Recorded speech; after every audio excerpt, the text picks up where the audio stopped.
Welcome to Life Picks Relationships, helping you understand and enliven your marriage through the various perspectives and experiences of others who found a way to prioritize what's really important in life. From new love to those that have weathered the storms, let's get ready to take your relationships to the next level with your host, ST.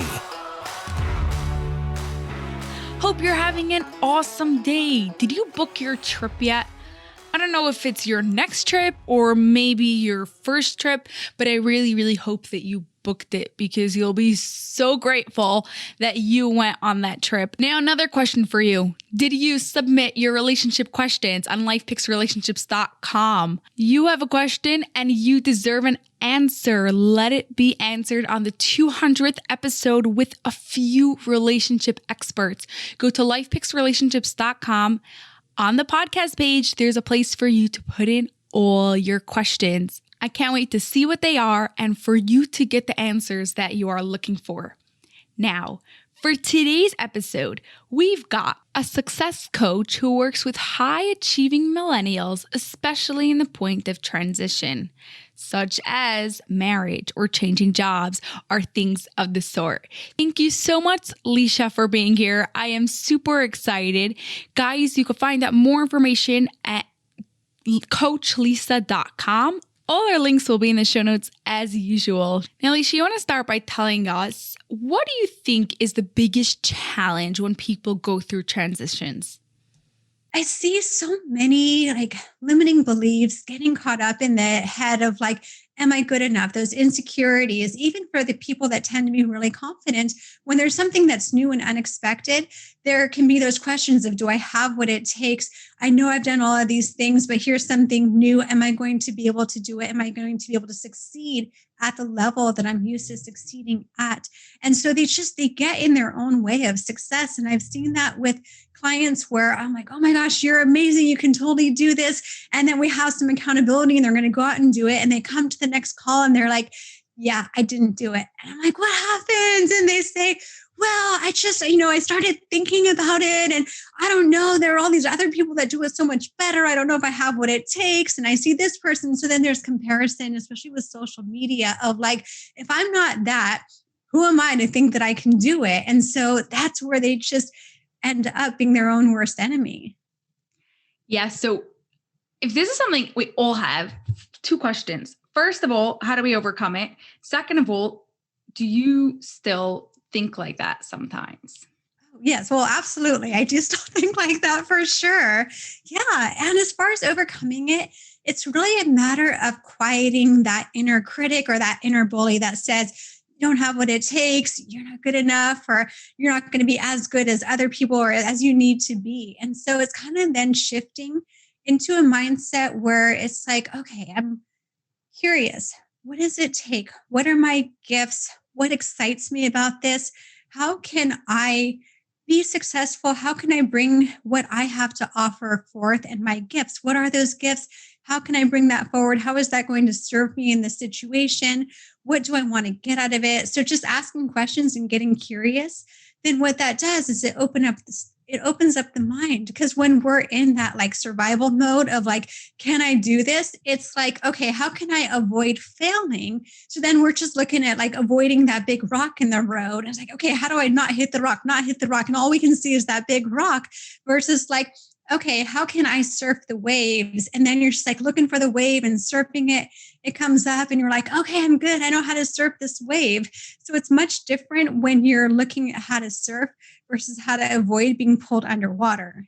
And when you do that, then that's when you're more likely to be successful, to be empathetic with yourself if you do mess up. I look at the word fail as feeling alive in life, because when you're taking chances, that's living, that's being alive, that's stretching yourself and growing. And that's where people really thrive and find fulfillment. So living with courage, positivity, patience for the process, and just showing up and just being hey, you know what? I'm going to do my best, give it my all. And if I stumble, there's some learning. There are gifts and opportunities there. And I remind myself of that too. When I do something and, especially I can be hard on myself. And when I start finding myself having that judgment, I'm okay, this didn't go as I would have liked. So what are the gifts and opportunities that I can find from what happened. And that helps so much because then that shifts me to gratitude rather than ruminating over things that can't change. So it really serves me much better. Yeah. And I think that also shifts your focus onto like what you said, focusing on the things that you could do. We can't change the weather right now. We have a massive snowstorm, stuck indoors, and everything's like stuck indoors. I mean, we've been stuck indoors for a year now, but you can't even like leave your house. And it's like, yeah, you can't change that, but what can you do now? It's like the circle, I forgot what it's called. There's like official name for it of like what you could control. Have you ever heard Circle of it? Of influence? Yeah, circle of sphere influence. Of influence. Yeah, exactly. You want to tell us, I think it's a really good exercise for people to do. You want to just explain to us so they could try it at home. Yeah, exactly. It's like looking at what can I control? What do I have influence over? And what don't I? And the things that we don't have influence over, just say like, how can I let this go? If there's nothing that you can do about it, just let it go because it doesn't do any good taking up space in your head, hijacking your emotion and your energy, and then, compromising your patience and presence with others. So then you look at, okay, what do I have some control over? And one of the things too is like, if you look at something and you're worried about something that might happen, it helps to look at the worst case scenario.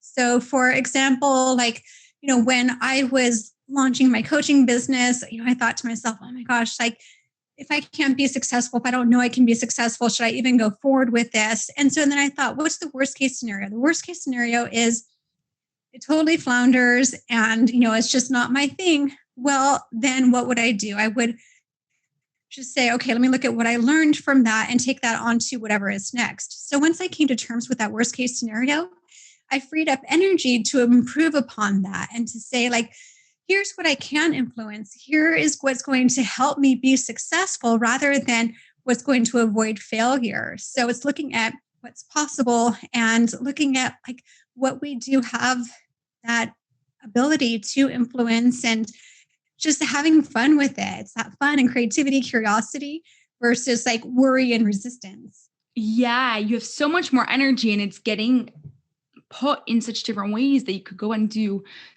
like completely different things. Now, what would you, if a client, let's say going back to like the example you gave earlier, client would call you and on the next call and tell you that she didn't do what you guys made up to do. What questions would you ask her? Because as a coach, it comes with the questions part, right? Yeah. Would you ask her to help her get back on track that listeners could ask those questions to themselves? Yeah, it's looking at like what came up, what did you learn? Whenever there's that accountability and someone's like, I didn't do it. It's not like a teacher who says, oh, you didn't do your homework, naughty. Like, it's not any kind of like judgment. It's more like, okay, well, that's interesting. So you said this was important and then you didn't follow through. What are you noticing about that? Is there something that you learned or became aware of? And so sometimes they'll say, oh, well, I guess it wasn't as important as I thought that it would, or, I have some fears coming up that I wasn't aware of. And so then we'll explore like, what are those fears? Because sometimes we get excited about an idea, but if we're not going to take that step, then either there's a lack of resonance. It's something that we think that we should be doing, but we really don't care that much about it. It's not that important. So we find out like, what, this isn't as important as I thought. I don't want this as much as I thought. Or it could be something where there's a fear of like not getting it right. And so then they're not going to do it. They're going to avoid it, or they, get too easily distracted. And so then they realize like, yeah, I guess I have a harder time focusing on things that I say matter than I realize that I do. Or listening to other people. Yeah, I mentioned this idea to someone else and they questioned me. And so then they let that person get in their head. So there's always something to learn about whether one did it or didn't do it. It's not so much about the act of doing it or not doing it, but what can be learned from that action or inaction. Yeah, 100%. Now, moving on to marriage, what challenges do you find when it comes to marriage versus other transitions?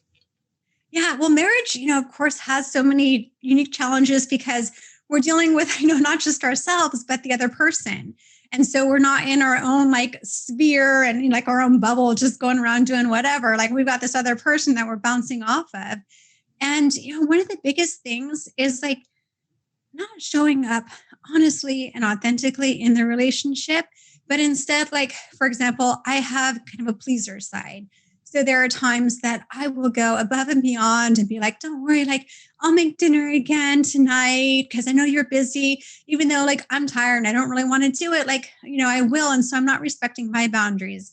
And then I get grumpy, and my husband's like, gosh, why are you so grumpy? You offered to make dinner. And I'm like, yeah, that's because like I just, pushed myself and I wasn't respecting my need for self-care because I'm like, it's okay. I'll do more and more and more to show how much I love you and to, reinforce the strength of the relationship and how much I'm willing to give to it. And then I give so much that I end up drained. So then my husband gets what's left of me rather than the best of me. And so, really, like looking at ourselves and how are we managing ourselves and our energy and how we're showing up, what boundaries we have, because it starts within ourselves. And then we bring it to the relationship of either our best self or our compromised selves because we've spread ourselves too thin or we're not speaking up about what we need. My husband, he'll sometimes be like, hey, you know what? You haven't been loving me enough today. And he like really needs that like physical affection and for me to like come by and like give him a kiss, give him a hug. And my love language is more like appreciation. And so there have been times when like he's a bit distant and, like I could tell there's something off or times that I am. And so it's realizing like, okay, if I'm feeling off, what is that about for him? I'm like, okay, there's something off. What's going on? Having those conversations, being like in touch with oneself to know like, yeah, you know what, this is what I'm feeling. This is what I need. And then will you please? So he might say like, yeah, you know what, I'm feeling like I'm not getting enough physical connection. There's, this distance. You're just too like busy doing things, not making time to like come by and connect. I'm feeling disconnected. Will you please make a point of like, touching base with me more and like giving me a hug or a kiss or saying I love you? And I'm like, okay, yes, I will do that. So then I can be mindful of that. So it's really maintaining. It's like, you're nurturing something together. And so look at like if you're looking at like a garden, okay, what kind of fertilizer do you need to help this garden thrive? Because you can't just like let it go and figure, okay, everything's blooming, things are good, we'll just leave it. You've got to like add some water or add some fertilizer and know when that's needed and like be in tune with each other to know that, be compassionate, be patient, and be forgiving of oneself if you fall short. Instead of, I could be like, I'm doing all these other things for you and I'm taking care of the house and this and that. Like, you're not feeling loved. What are you talking about? But instead be like, okay, this is what you need to feel loved, even if that's different from what I need, like to understand we're all different and to, just like be kind to one another and look for the positive as well. Like, if you're like, oh, you didn't take out the trash and you didn't do this, you didn't do that, you're just going to keep like looking for more evidence of what like a terrible partner this is versus like looking for goes back to focus. Yeah, exactly. So it's like, well, here are some positive things. And then that at least like when you address things that are, needing to be changed, you can come with a more positive attitude. Yeah, I think there's so much transitions that happen throughout marriage. Anytime someone changes a job or you guys move, you have a kid, you're living your life together, and every transition that happens to yourself is happening to your partner and your relationship also.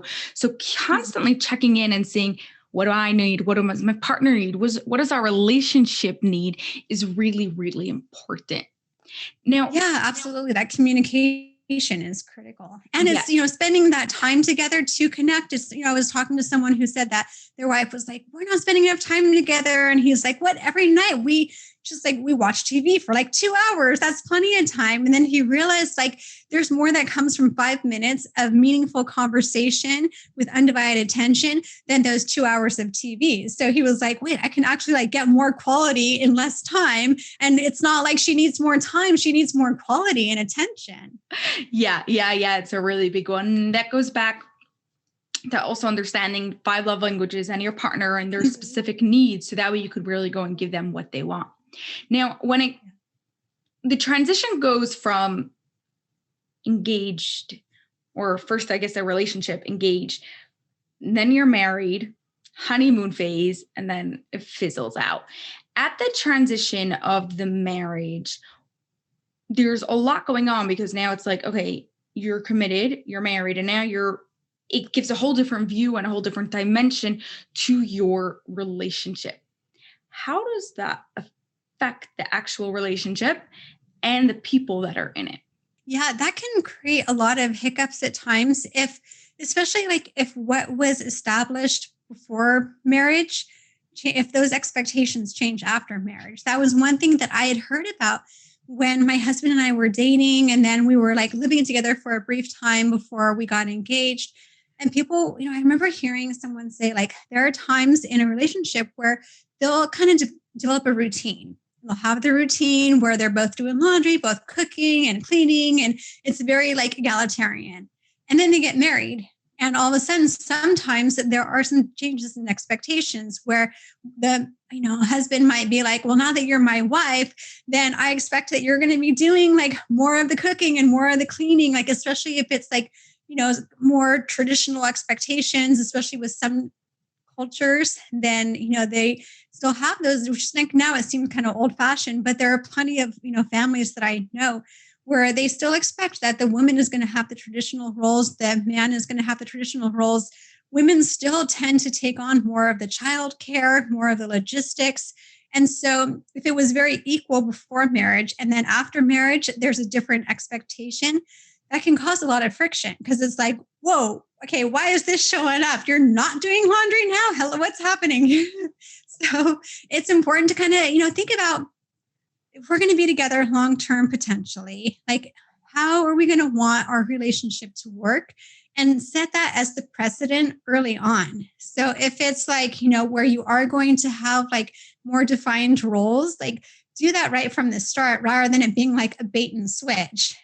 And, and especially to like, think about what's realistic to maintain. Don't go into a relationship and be like, I'm going to be the perfect partner and I'm going to make every meal and they'll have breakfast in bed every day. Because even though that's sweet, it's not sustainable. And then one day it's going to be like, what happened? This is a rude awakening. Where's my breakfast in bed? Where are my slippers? So of course things change because you're out of that honeymoon. Another thing too, to really be aware of, I learned this years ago and found it so interesting, where the things that attract us most to another person are the things that bother us most later in the relationship.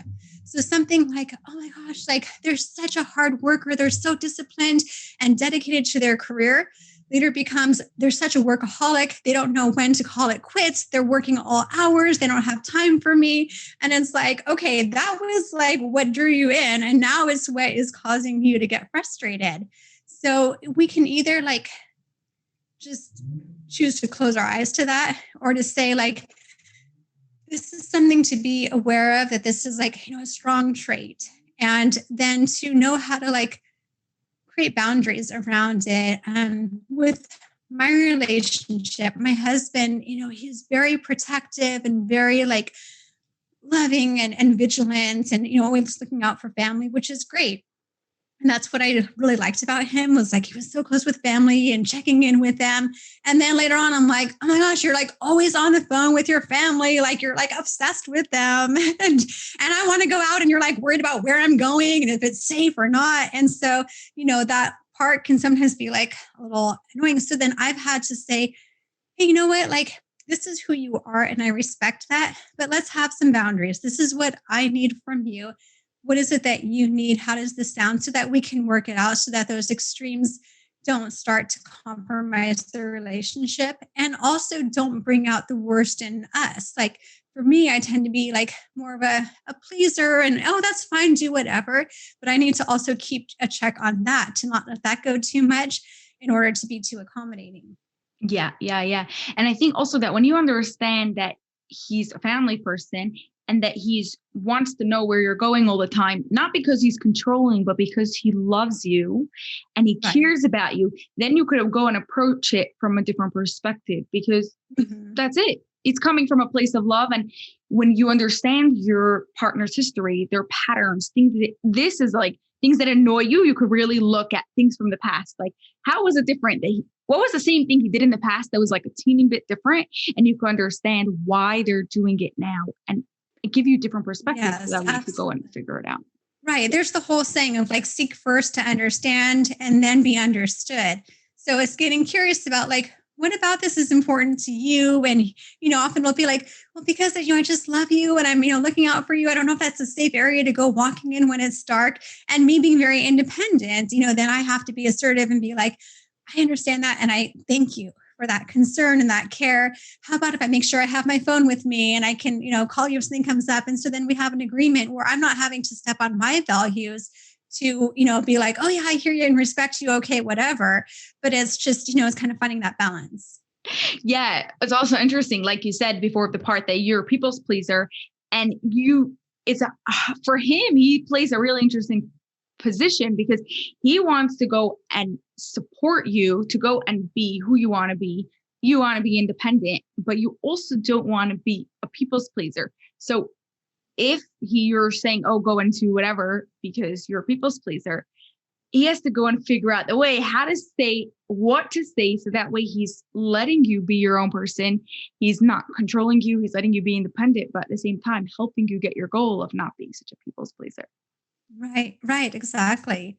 Yeah. So, that's where that communication and understanding one's own needs, understanding the other person's, and then, communicating with curiosity versus with any kind of judgment or criticism, because then all of a sudden it becomes like the other person's saving face. And, there are times that I've said to him, like, you're just like, oh, you're calling your dad again. Like, why are you like, we have to go do this thing. Like, why are you calling him? And so then when I come in it like that, he, gets defensive and, and then just like protecting his dad. Like, my dad is lonely. I need to, So that doesn't go anywhere. So I'm feeling, like I'm not getting the support that I need for a lot of that's going on. And he's like calling his dad again.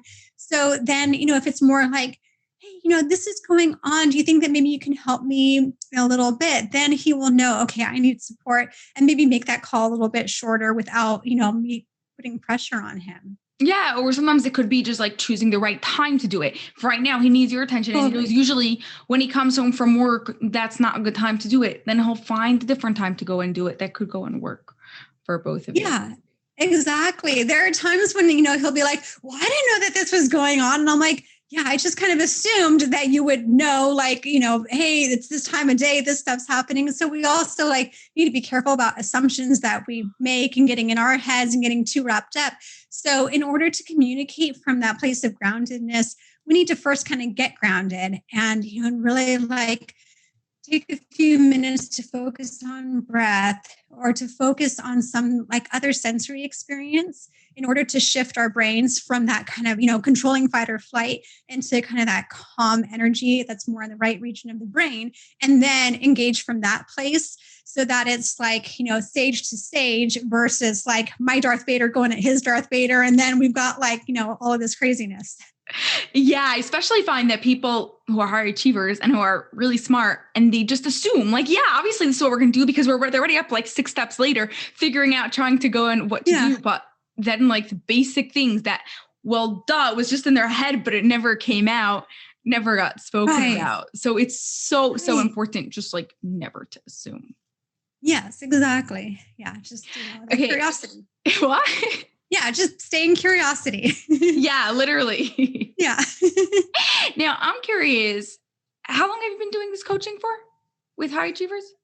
Yeah, so as far as working with high achieving millennials, it's been a couple of years, but I was also coaching with Dale Carnegie Corporate Solutions for about 5 years. And I've always loved people and been fascinated by them. So, as far as like formal coaching, it's been a couple of years, but, just like people and being involved with like people in all different ways and learning about them and supporting them, it's been lifelong. Yeah, like you were the type of girl that like people came to advice in school. Yes, totally. Yeah. Or people would like share a story with me in the grocery line. I would tell someone else, oh yeah, so-and-so just told me this story. And they're like, what? Okay. People have never told me these type, it's like you just hear these stories from people that usually don't share. And I'm like, I don't know. I guess they were comfortable opening up, but it's, it's great. Yeah. You make them feel safe really quickly. Yeah. Okay. So how has working in a coach with people, high achievers the whole time affected your own marriage?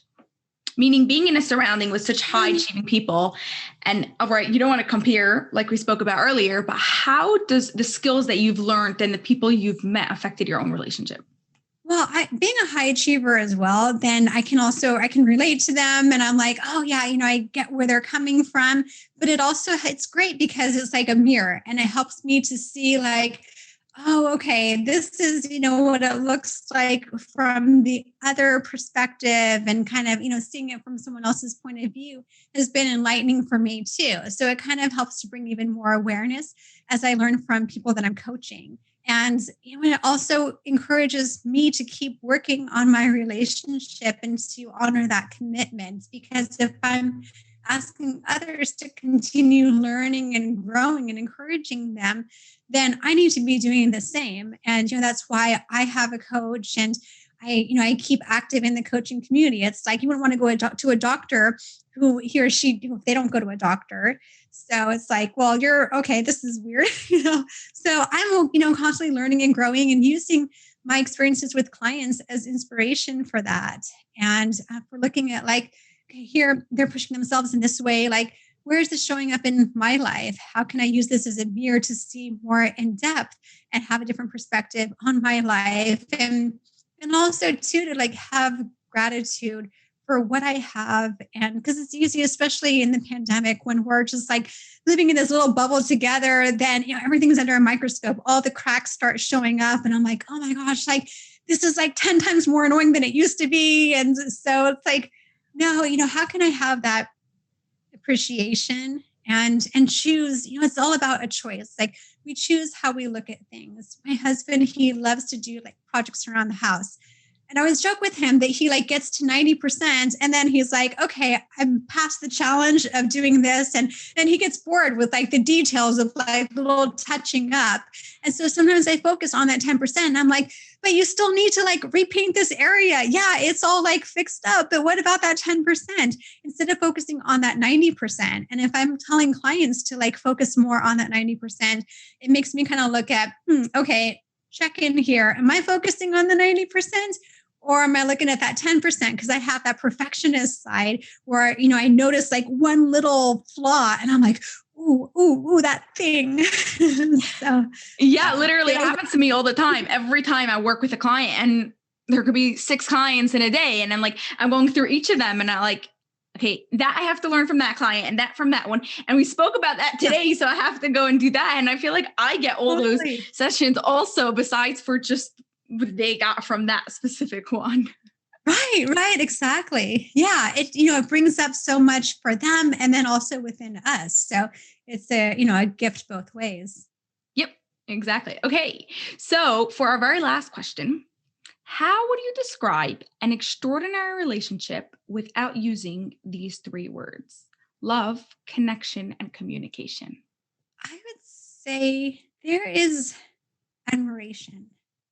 Just to like look at that other person and be like, here's this person that I have, like fallen in love with, and what is there to admire about them? And, in admiring that, we're looking at the positive side and we're helping to bring that out even more. And as we do that, they feel more like alive and seen and heard.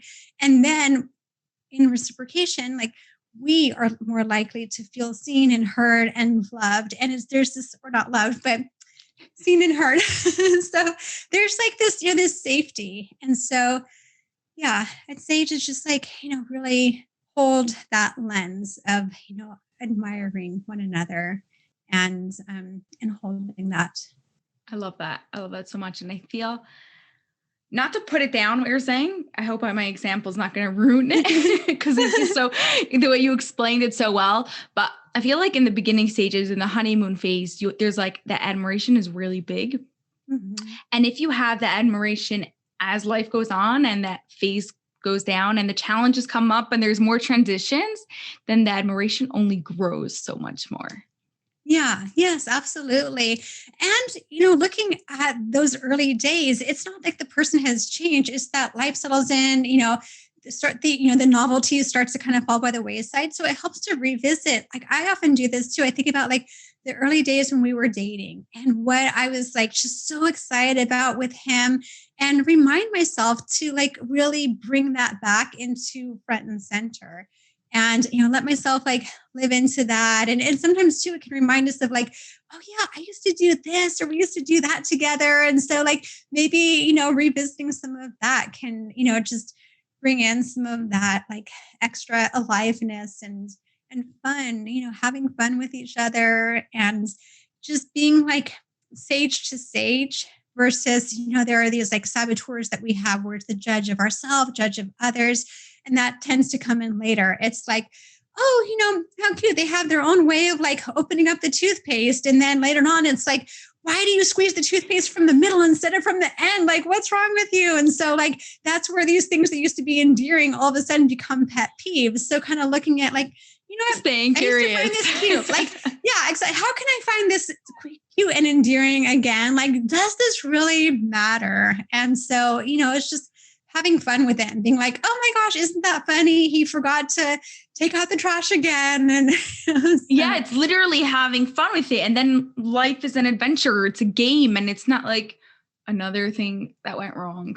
Yeah. Mm-hmm. Yeah, exactly. It's again, choosing to focus on the positive rather than the negative. So, we choose like what lens are we looking through it? Not that we should look at it with rose-colored glasses, but just, kind of like look at if this was a scale, is it weighted more towards the negative or towards the positive? And if it's more towards the positive, those things that we're not as crazy about, we're more likely to come at it from love rather than from frustration. And that's going to help create the changes and help us moving forward. Yes. Well, thank you so much, Lisha. This was amazing. I really appreciate it. You're welcome. Thank you for having me. It was such a pleasure chatting with you. Yes. That's all for this episode of Life Picks Relationships, and we have a huge favor to ask of you that will not only support this show, but also give others what they need to take their marriage to the next level. We're striving to have 1 million downloads per episode by December 31st, 2025, so please share it with your family and friends so they can turn their relationship into an extraordinary one.